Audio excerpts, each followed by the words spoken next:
And there are those who still feel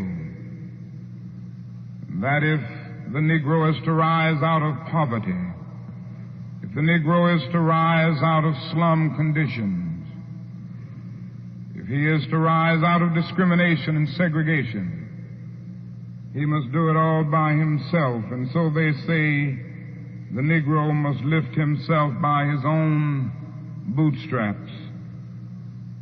They never stop to realize that no other ethnic group has been a slave on American soil.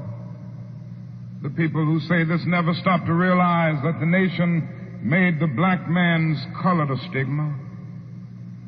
But beyond this, they never stop to realize the debt that they owe a people who were kept in slavery 244 years.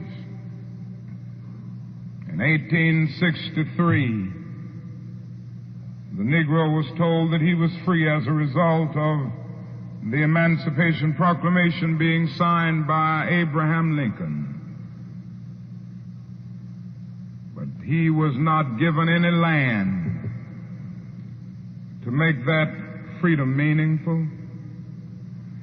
It was something like keeping a person in prison for a number of years and suddenly discovering that that person is not guilty of the crime for which he was convicted. And you just go up to him and say, now you're free. But you don't give him any bus fare to get to town. You don't give him any money to get some clothes to put on his back or to get on his feet again in life. Every code of jurisprudence would rise up against this.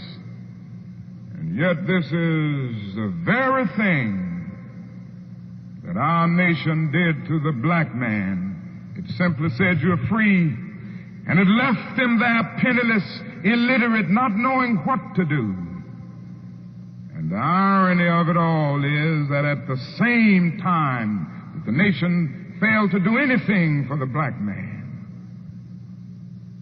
through an act of Congress, it was giving away millions of acres of land in the West and the Midwest, which meant that it was willing to undergird its white peasants from Europe with an economic floor. But not only did it give the land, it built land-grant colleges to teach them how to farm. Not only that, it provided county agents to further their expertise in farming. Not only that, as the years unfolded, it provided low interest rates so that they could mechanize their farms. And to this day, thousands of these very persons are receiving millions of dollars in federal subsidies every year not to farm. And these are so often the very people who tell Negroes that they must lift themselves by their own bootstraps.